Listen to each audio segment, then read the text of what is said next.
प्रेम से बोली सकट चौथ माता की जय। इस साहूकार और साहूकारनी थे, वे धर्म पुण्य को नहीं मानते, इसके कारण उनके कोई संतान नहीं थी। एक दिन साहूकारनी पड़ोसन के घर गई। उस दिन सकट चौथ का व्रत था।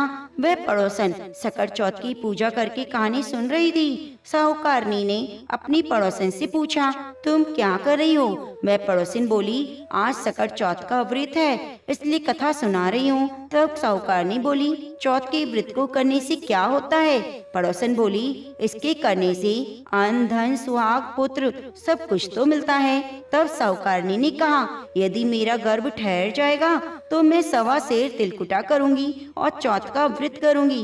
गणेश भगवान और सकट चौथ माता की कृपा से साहूकारनी की गर्भ ठहर गया। कुछ दिनों के बाद वे फिर बोली, मेरी पुत्र हो जाएगा तो मैं 2.5 सेर तिलकुट करूंगी। कुछ दिन बाद उसी पुत्र की प्राप्ति हो गई। वह बोली, हे चौथ माता, मेरे बेटे का विवाह हो जाएगा तो 5.25 सेर का तिलकुटा करूंगी। कुछ वर्षों बाद उसके बेटे का विवाह हो गया और विवाह तय हुआ। उसका बेटा विवाह करने चला गया, लेकिन साहूकारनी ने तिलकुटा नहीं किया। इस कारण से चौथ माता और गणेश भगवान क्रोधित हो गए। उन्होंने 3 फेरे होते ही उसके बेटे को उठाकर पीपल के पेड़ पर बिठा दिया। यह देखकर सभी आश्चर्यचकित हो गए। सब वर को खोजने लगे, पर वह नहीं मिला। हताश होकर सारे लोग अपने अपने घर को लौट गए। इधर जिस लड़की से साहूकारनी के लड़के का विवाह होने वाला था, वे अपनी सहेलियों के साथ गणगौर पूजने के लिए जंगल में दूब लेने गई। तभी रास्ते में पीपल के पेड़ से आवाज आई, ओ मेरी अर्धव्याही। यह बात सुनकर लड़की घर आई। उसका स्वास्थ्य खराब रहने लगा। वह धीरे धीरे सूखकर कांटा हो गई। एक दिन लड़की की माँ ने कहा, मैं तुम्हें अच्छा खिलाती पिलाती हूँ, फिर तुम क्यों सूखती जा रही हो? ऐसा क्यों? तब लड़की अपनी माँ से बोली, मैं जब भी दूब लेने जंगल जाती हूँ तो पीपल के पेड़ से एक आदमी बोलता है, ओ मेरी अर्धव्याही, उसने मेहंदी लगा रखी है, सेहरा बांध रखा है। तब उसकी माँ ने पीपल के पेड़ के पास जाकर देखा तो वह हैरान हो गई। वह पुरुष कोई और नहीं, उसका जमाई था। तब उसकी माँ ने जमाई से कहा, यहाँ क्यों बैठे हो? मेरी बेटी तो अर्धव्याही कर दी, अब क्या लोगे? साहूकारनी का बेटा बोला, मेरी माँ ने चौथ का तिलकुटा बोला था, लेकिन नहीं किया, इसलिए चौथ माता और गणेश जी नाराज हो गए, मुझे यहाँ बिठा दिया। यह सुनकर लड़की की माँ साहूकारनी के घर गई। पूछा, तुमने मनोकामना पूर्ति होने पर जो चौथ माता से मन्नत मांगी, पूरी क्यों नहीं कही? तब साहूकारनी बोली, तिलकुट बोला था, मैं करना भूल गई।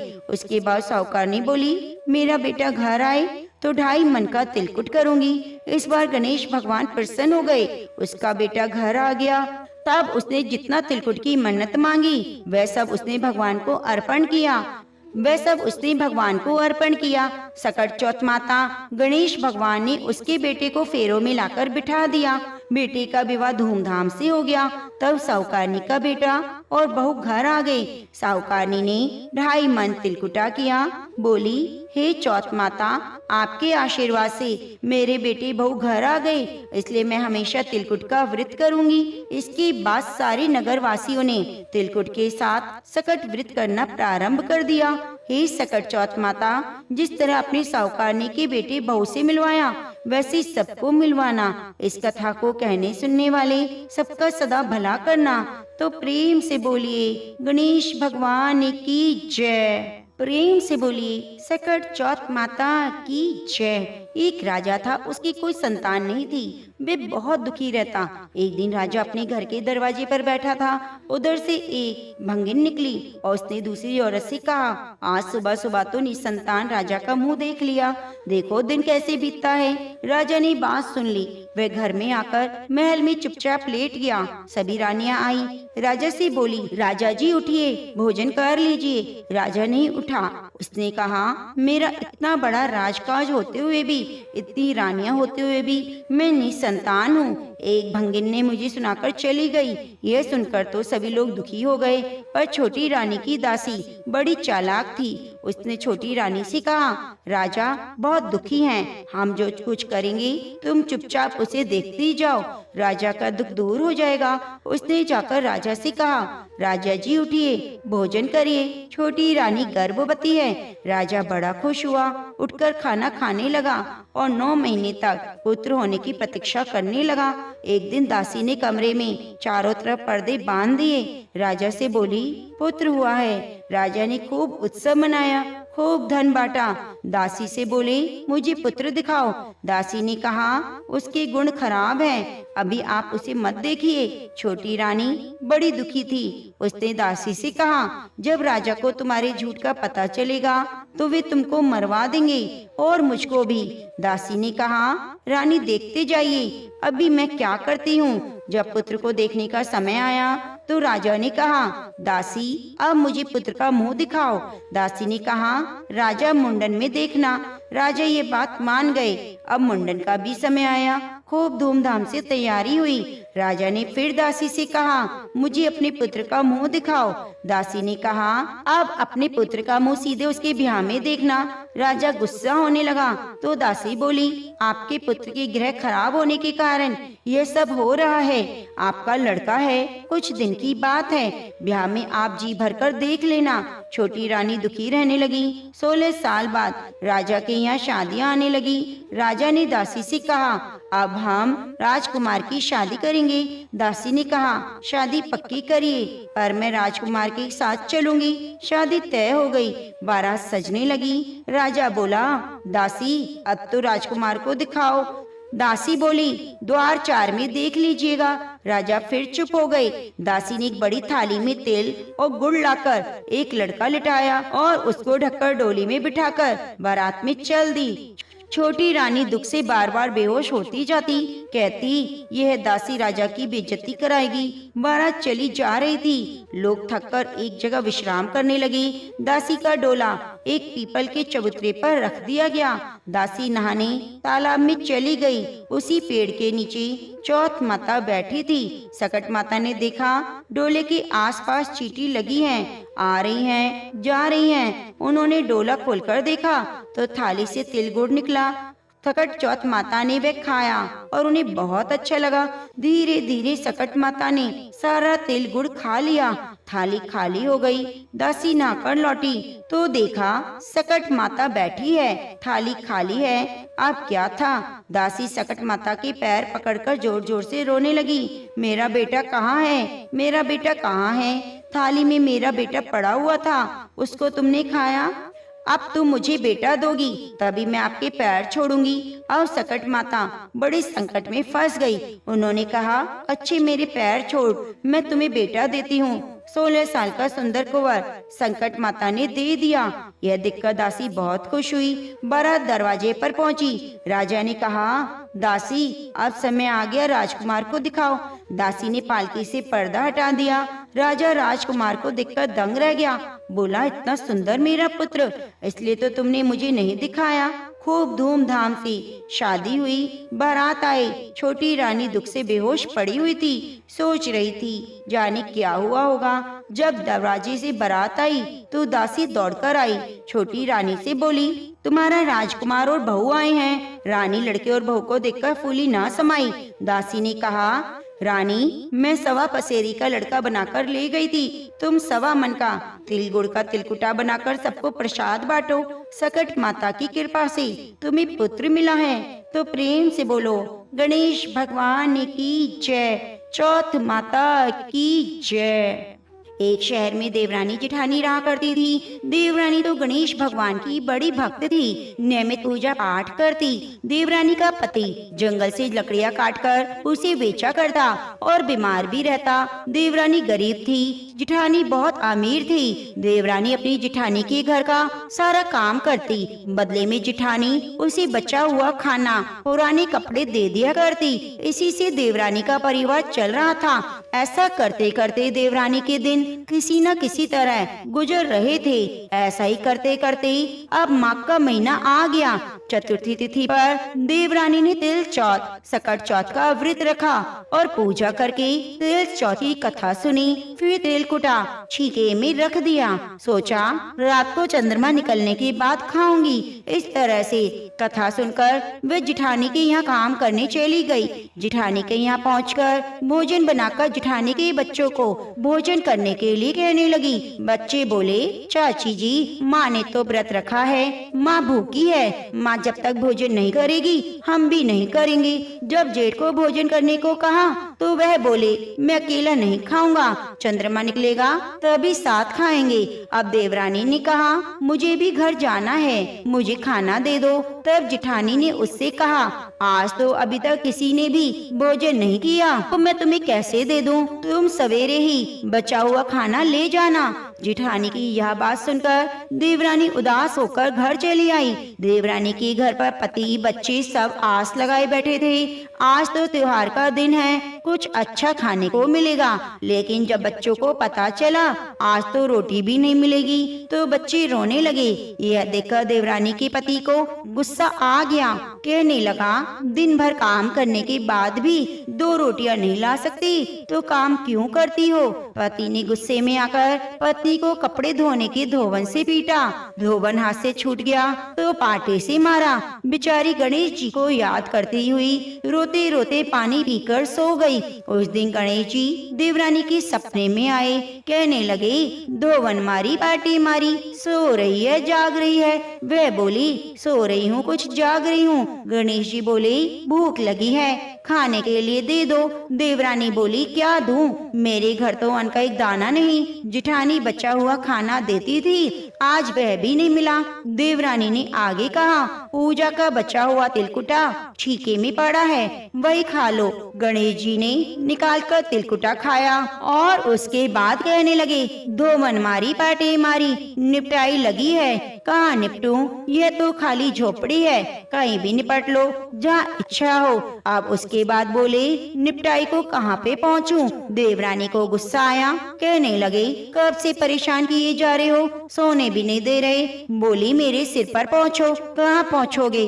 देवरानी जब सुबह सोकर उठी तो हैरान हो गई देखकर उसका तो पूरा घर हीरे मोतियों से जगमगा रहा था। सिर पर जहाँ विनायक जी पहुँचन करके गए वहाँ तो हीरे के टीके बिंदी जगमगा रही थी। अब देवरानी जिठानी के यहाँ काम करने नहीं गई। जिठानी ने कुछ देर तक तो इंतजार किया, फिर बच्चों को देवरानी को बुलाने भेजा। जिठानी ने सोचा कल खाना नहीं दिया इसलिए शायद देवरानी बुरा मान गई। बच्चे बुलाने गए, बोले, चाची चलो, माँ ने बुलाया है। दुनिया में चाहे कोई मौका चूक जाए पर देवरानी जिठानी आपस में कहने का मौका नहीं छोड़ती। देवरानी कहने लगी, बेटा बहुत दिन तेरी माँ के यहाँ काम कर लिया, अब तुम अपनी माँ को मेरे यहाँ काम करने भेज दो। बच्चों ने घर जाकर माँ से कहा, मामा चाची का पूरा घर तो हीरे मोतियों से जगमगा रहा है। जिठानी को विश्वास नहीं हुआ, दौड़कर झट से देवरानी के घर पहुँची। देखकर हैरान रह गई, पूछा ये सब कैसे हो गया?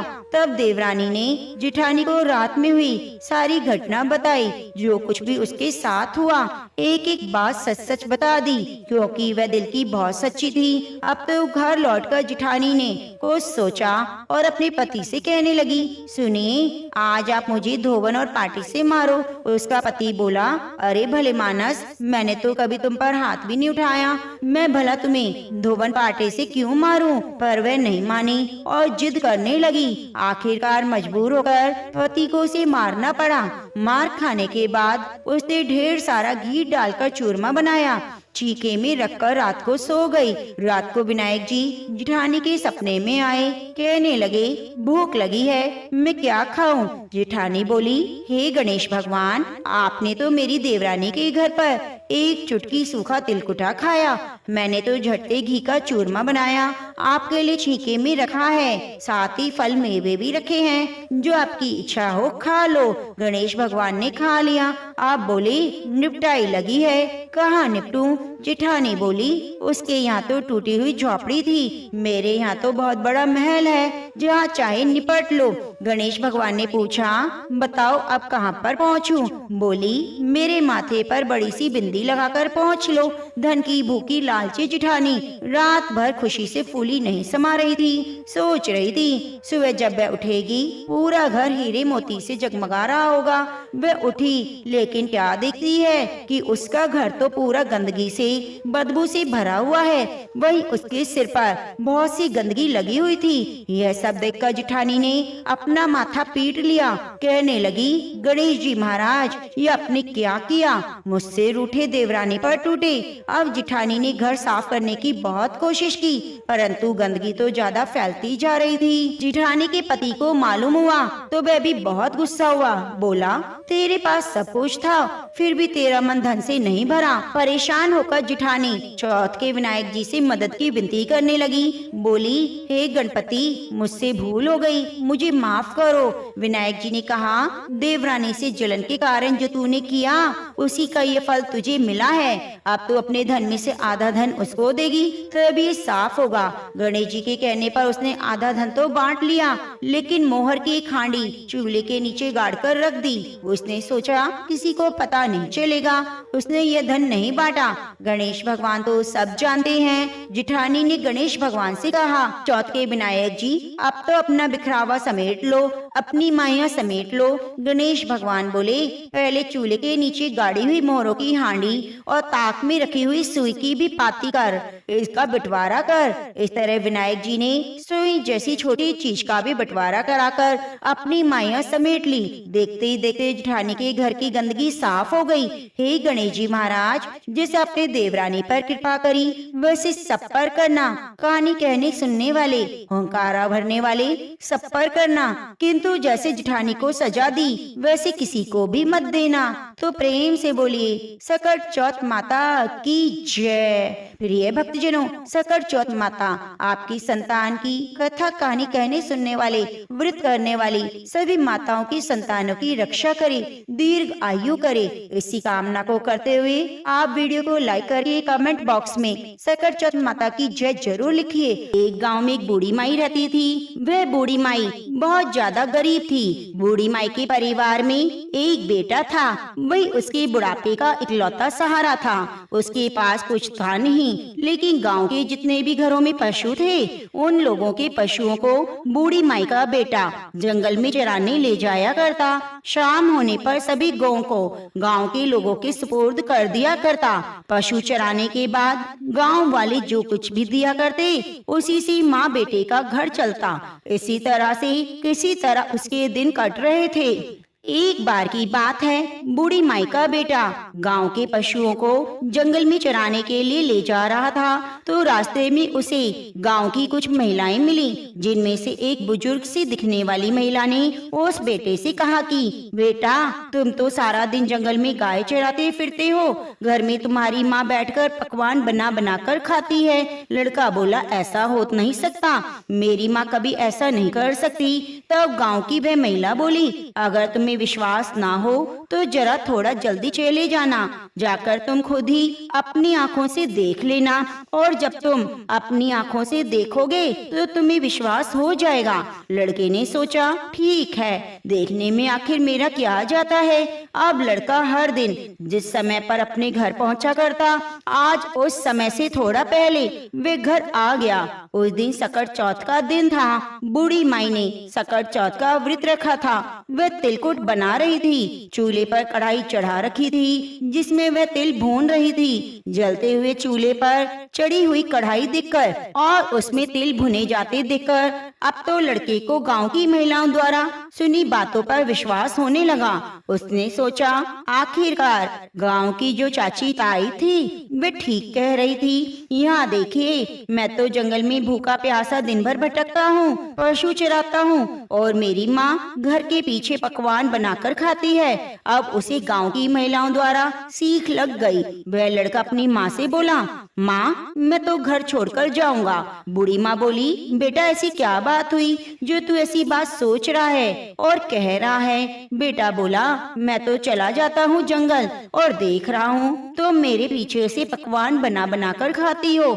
मुझे खिलाना तो दूर, मुझे बताती भी नहीं। माँ, अब मैं इस घर में नहीं रहूंगा, मैं जंगल जाऊंगा। बूढ़ी माई ने अपने इकलौते बेटे को बहुत समझाया। बेटा, आज तो सकट चौथ का व्रत है, इसलिए तिलकुट बना रही थी, लेकिन बेटा नहीं माना। बूढ़ी माई समझ गई, जरूर इसे किसी ने सिखा पढ़ा दिया है और वह कहने से नहीं मानेगा। जब बेटा जाने लगा तो बूढ़ी माई ने बेटे से कहा, बेटा, ये ले सकट चौथ व्रत के तिल, इन्हें तुम अपने साथ लेकर जाओ और जहाँ भी तुम कहीं कोई मुसीबत में आओ तिल पूर कर बैठ जाना, और अगर मैं तुम्हारे नाम के व्रत करती होंगी तो तुम्हारी मुसीबत टल जाएगी। लड़के ने फिर भी माँ का मन रखने के लिए अपने हाथ में तिल ले लिए और वह घर छोड़कर चल पड़ा। चलते चलते घने जंगल के पास पहुंच गया।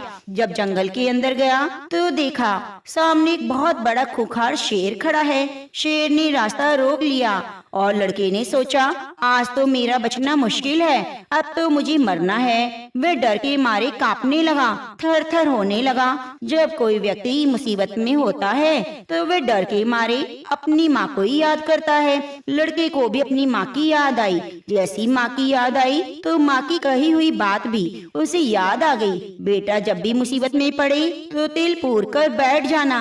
अब बेटे ने झट से अपनी जेब से तिल निकाले और पूर कर वहीं बैठ गया।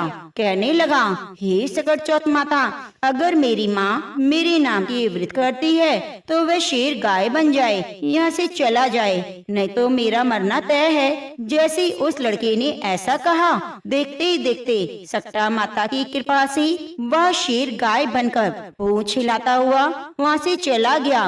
क्योंकि बूढ़ी माई तो केवल अपने बेटे के नाम की व्रत करती थी। अब वह लड़का इधर जंगल में राम राम कहता हुआ आगे बढ़ा। थोड़ा आगे बढ़ा तो देखा एक बहुत बड़ी नदी रास्ते में उफान करती हुई आ रही है। उसने सोचा अगर मैं नदी पार करूंगा तो गहरे पानी में डूबकर मर जाऊंगा।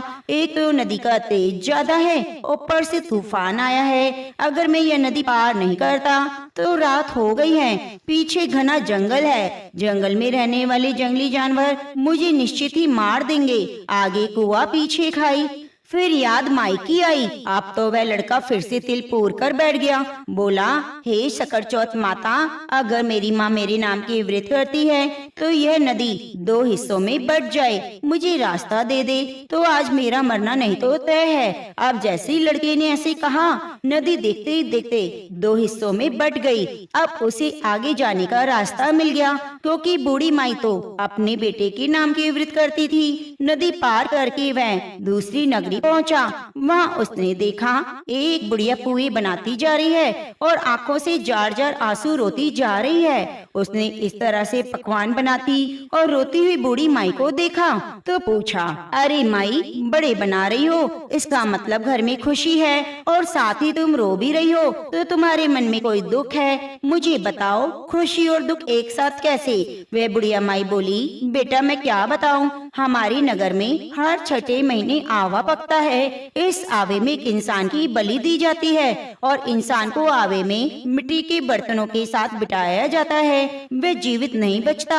हर घर से एक घर का नंबर आता है। आज मेरे घर की बारी है। मेरा तो एक ही बेटा है। अगर मेरा बेटा आवे में बैठ जाएगा तो मेरा क्या होगा? मेरा बेटा तो आज मर जाएगा। ये सोच सोचकर मैं दुखी हूँ, रो रही हूँ। उसका आखिरी दिन है। मैं चाहती हूँ आखिरी बार मैं उसके लिए पुए बनाऊं, पकवान बनाऊं, इसलिए आखिरी बार उसके लिए भोजन बना रही हूँ। सोचा कुछ अच्छा बनाकर खिला दूं। मेरे बेटे को पुए पसंद है, इसलिए पुए बना रही हूँ। उस दुखिया की बात सुनकर बूढ़ी माई के बेटे को उस पर दया आ गई। कहने लगा, बूढ़ी माई, अगर तुम ये सारे पुए मुझे खिला दो तो मैं तुम्हारे बेटे की जगह चला जाऊंगा। बूढ़ी माई बोली, बेटा तू तो जितने चाहे मर्जी पुए खा ले, सारे खा ले, लेकिन यूं ही किसी की आई पर भला कौन जाता है? बुलावा मेरे बेटे का है, लेकिन उसकी मृत्यु को कौन अपने हाथ में लेगा? तू उसके बदले क्यों जाएगा? ऐसे भला कौन खुद ही मौत को गले लगाता है? लेकिन वह बूढ़ी माई का बेटा बोला, माँ आप चिंता मत करो, मैं तुम्हारे बेटे की जगह चला जाऊंगा। इस तरह भरपेट पुए खाकर वह सो गया। उसे तो गहरी नींद आ गई। इधर राजा के आदेश पर सैनिक बूढ़ी माई के बेटे को लेने आ गए और द्वार खटखटाने लगे। बूढ़ी माई ने जैसे आहट सुनी, वह दूसरे कमरे में सो रहे उस अजनबी लड़के के कमरे में गई और बाहर से दरवाजा, कुंडी, खिड़की खटखटाने लगी, लेकिन लड़का गहरी नींद में सोया था। आखिरकार बहुत देर तक खटखटाने के बाद वह लड़का उठकर बैठ गया। बोला, माई आ गए क्या लेने वाले? बूढ़ी माई बोली, हाँ बेटा, राजा के सैनिक आ गए। फिर वह बेटा सैनिकों के साथ साथ चला गया, जाके आवे में बैठ गया। आवे में बैठते ही उसे अपनी माँ की याद आई। उसने अपने हाथ में फिर से तेल लिए और तिल पूर कर चौक पूर कर बैठ गया। बोला, हे सकट चौथ माता, अगर मेरी माता मेरे नाम के व्रत करती है तो आग यह जलती हुई मेरा कुछ न बिगाड़ पाए। मैं इस आग से ना जलूं तो नहीं तो आज मेरा मरना तय है। 3 दिन हो गए। वहीं पास में कुछ बच्चे गिल्ली डंडा खेल रहे थे। खेलते खेलते बच्चों की गिल्ली उस बड़े से मटके से जा टकराई, जिसके अंदर वह लड़का और बर्तन रखे थे। आवा पका हुआ था। टन की आवाज आई। जैसे टन की आवाज आई उस मटके से तो आसपास की सभी लोग हैरान रह गए। पहले तो आवा 6 महीने में पकता था, आज 3 दिन में कैसे पक गया? यह बात जानते ही सारी नगरी इकट्ठा हो गई। राजा को पता चला तो राजा को भी बुलावा दिया गया। अब तो आवे के चारों ओर बड़ी भारी भीड़ इकट्ठा हो गई। अब राजा ने सैनिकों से कहा, मटका उतारो। जैसे ही सैनिक मटका उतारने लगे, अंदर से आवाज आई, भाई धीरे धीरे उतारो, होले होले उतारो, कहीं मेरे लग ना जाए। ये आवाज सुनते ही सैनिक तो डर के मारे दूर भाग गए। आज तक तो इसमें से कोई आवाज नहीं आई, अंदर कोई भूत है। अब तो राजा भी तलवार निकाल कर खड़ा हो गया और बोला, सच सच बता दे, मटके के अंदर तू कौन है? मटके में से बूढ़ी माई का बेटा निकला। बोला, महाराज मैं कोई भूत भूत नहीं, मैं कोई पिशाच नहीं, मैं तो बूढ़ी माई का बेटा हूँ। मेरी माई मेरे नाम के सकट चौथ के व्रत किया करती थी। मैं बस गाँव की चाची ताई के सिखाए में आ गया, घर छोड़कर निकल आया। मेरी माँ ने चलते समय मुझे कुछ तिल दिए और कहा, बेटा कोई मुसीबत आए तो तिल का चौक पूर कर बैठ जाना और सकट चौथ माता से प्रार्थना करना। अब मैं जब भी मुसीबत में होता हूँ मैं तिल पूर कर बैठ जाता हूँ। मेरे ऊपर जो मुसीबत आती है वह टल जाती है। यह बात सुनकर रानी बोली, राजा जी क्यों न अपनी राजकुमारी का ब्याह इससे कर दें, क्योंकि इसको तो आग भी नहीं जला सकती। राजा को रानी की बात अच्छी लगी। फिर राजा रानी ने अपनी बेटी का विवाह उस लड़के के साथ कर दिया। बूढ़ी माई का वह बेटा राजा के महल में घर जमाई बनकर रहने लगा। अब बड़े ठाट बाट से उसके दिन बीतने लगे। राजा की बेटी बूढ़ी माई का बेटा दोनों एक दिन छत पर घूम रहे थे। छत पर घूमते घूमते बूढ़ी माई के बेटे को अपने गांव की याद आई, अपनी माँ की याद आई। बूढ़ी माई का बेटा अपनी पत्नी से बोला, देखो आज तो हमारे गांव की तरफ बादल छाए हैं, लगता है बहुत जोर से बारिश आने वाली है। राजा की बेटी बोली कि तुम्हारे कोई गांव है क्या? बूढ़ी माई का बेटा बोला, हाँ गांव भी है, घर भी है, मेरी माँ है, सब कुछ है मेरी माँ। राजा की बेटी बोली, फिर हम यहाँ क्या कर रहे हैं? हम भी अपने घर चलेंगे, हम भी अपने घर चलेंगे। बूढ़ी माई का बेटा बोला, तुम अपने पिताजी से पूछ लो, अगर वह कहेंगे तो ही हम तुम्हें अपने घर लिवा कर ले जाएंगे। अब तो राजा की बेटी महल में जाकर अपने पिताजी से बोली, पिताजी आपकी जमाई जी अपने घर जाना चाहते हैं। राजा ने कहा, ये तो बहुत अच्छी बात है, दूर जमाई लाख जमाई, घर जमाई खाक जमाई, ठीक ही है, तुम दोनों अपने घर को जाओ, कमाओ खाओ अच्छे से रहो, घर गृहस्थी संभालो। अब तो भाई इसी में सब राजी है, इसी में खुश है। अब तो राजा ने विदाई से पहले खूब सारे हीरे मोती जवाहरात हाथी घोड़े दान कर दिए और अपनी बेटी को विदा किया। दोनों खुशी खुशी चल पड़े। इधर बूढ़ी माई का बेटा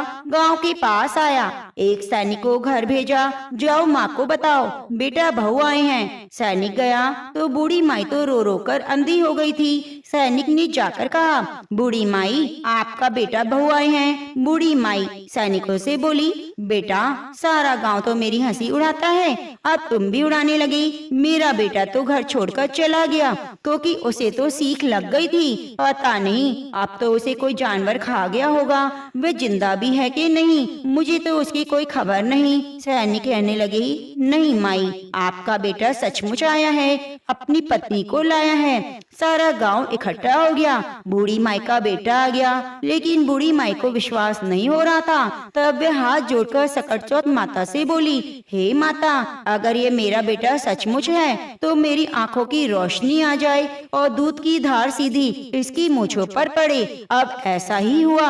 अब तो पूरे गांव में हंगामा मच गया। बूढ़ी माई का बेटा आ गया, बूढ़ी माई का बेटा आ गया। वो चौथ माता की कृपा से बूढ़ी माई की आंखें ठीक हो गई। दूध की धार बूढ़ी माई के बेटे की मूंछों पर पड़ी। बेटा अपनी माँ के पैरों में गिर पड़ा और कहने लगा, माँ मुझे माफ कर दो, मैं चाची ताई के सिखाए में आ गया, घर छोड़कर चला गया। तुम मेरे नाम के ही व्रत करती थी। सकट चौथ माता ने मेरी रक्षा करी। हे सकट चौथ माता, जैसे आपने बूढ़ी माई के बेटे की रक्षा करी, उसकी दीर्घ आयु करी, बूढ़ी माई को बेटा बहू दिए। ऐसी कथा कहानी कहने वाले, सुनने वाले, व्रत करने वाले सबकी मनोकामनाओं को पूरी करना। आइए सुनते हैं चौथ माता की कथा। पौराणिक कथा के अनुसार एक गांव में एक सेठ सेठानी थे। उनके एक बेटा और बहू थे। बहू सबको भोजन कराती, फिर स्वयं भोजन करती। एक पड़ोसन ऐसी थी जो रोज पूछती, बहू आज क्या बनाया, क्या खाया। बहू कहती, ठंडो बासी। एक दिन उसके पति ने ऐसा सुनकर विचार किया, आज तो पकवान बनाए जाएं, फिर देखें मेरी पत्नी क्या कहती है। उसने तरह तरह के पकवान बनवाए। घर के सभी लोगों ने एक साथ बैठकर भोजन किया। आज भी पड़ोसन ने पूछा तो बहू ने कहा, ठंडो बासी। सेठ के लड़के ने सोचा, हो न हो, बात अवश्य है जिससे मेरी पत्नी ऐसा कहती है। उसने पत्नी से पूछा, तुम रोज ठंडो बासी खाया, ऐसा क्यों कहती हो, जबकि हम लोग तो रोज ताजा ताजा खा रहे हैं। जबकि हम सब ने एक साथ बैठकर कई तरह के पकवान खाए। उसकी पत्नी बोली, हम जो खा रहे हैं वह बाप बूढ़ों की कमाई है। जिस दिन आप कमा कर लाओगी उस दिन मैं समझूंगी कि ताजा भोजन कर रहे हैं। अब एक दिन लड़के ने माँ से कहा, माँ मैं बड़े शहर में कमाई करने जा रहा हूँ। माँ बोली, बेटा अपने पास इतना धन है, खाया नहीं खत्म होगा। माँ के मना करने पर भी बेटे ने स्वयं कमाने का दृढ़ निश्चय कर लिया। जाते समय पत्नी से कहा, मैं जब तक कमाकर बहुत सा धन लेकर ना आ जाऊँ तुम चूल्हे की आग मत बुझने देना। एक दिन चूल्हे की आग बुझ गई तो वे मन ही मन घबराने लगी, कहीं मेरे पति पर संकट तो नहीं आ गया। वे जल्दी से पड़ोस में से आग लाकर चूल्हे में रख दूं। ऐसा विचार करके पत्नी पड़ोस में गई। वह पड़ोसन चौथ माता का व्रत और पूजन कर रही थी। पड़ोसन ने कहा, थोड़ी देर में आकर ले जाना। बहू ने पड़ोसन से पूछा, आप ये व्रत क्यों करती हैं? इससे क्या मिलता है? पड़ोसन ने कहा, चौथ माता के इस व्रत को करने से अन्न धन लक्ष्मी मिलती है, मनोकामनाएं पूरी होती हैं। अब बहू भी चौथ माता का चित्र बनाती है और उस दिन घी गुड़ चूरमा बनाकर रात्रि को चंद्रमा का अर्घ देकर भोजन करती है। ऐसा करते करते बहुत दिन हो गए। चौथ माता ने उस बहू के पति को सपना दिया, साहूकार का बेटा तू जागे है या सोबे है, तेरी पत्नी तुझे बहुत याद कर रही है, घर जाकर उसकी चिंता मिटा दे। तू दुकान खोलकर कंकु केसरिया का पगलिया बनाकर बैठ जाना, तेरा हिसाब किताब हो जाएगा। अब तो चौथ माता ने जैसा कहा वैसा ही हुआ। उसने घर जाने की तैयारी की, गाड़ी भर के धन दौलत लेकर चल दिया। रास्ते में एक बड़ा सा काला नाग फन फैलाई बैठा था। उसने कहा, आज तो मैं तुझे डसूंगा, छोड़ूंगा नहीं, आज तेरी आयु पूरी हो गई। सेठ के लड़के ने कहा, आज चौथ माता ने मुझे सपना दिया तो मैं पत्नी से मिलने घर जा रहा हूँ। वहाँ मेरी पत्नी बहुत चिंता कर रही है, मैं उससे मिलकर जरूर आऊंगा, तब तो मुझे डस लेना। नाग ने कहा, तुम शपथ पूर्वक कहकर जाओ तो मैं तुम्हें जाने दूंगा, परंतु लौटकर नहीं आए तो तुम्हारे घर आ जाऊंगा। इस प्रकार सांप को वचन देकर वे घर पहुंचा। वह सभी से हंसी खुशी से मिला और भोजन करके उदास होकर बैठ गया। उसकी पत्नी ने उदास होने का कारण पूछा तो पति ने काले नाग वाली बात बताते हुए कहा, यदि मैं उसके पास नहीं जाऊंगा तो वह घर आकर मुझे डस लेगा।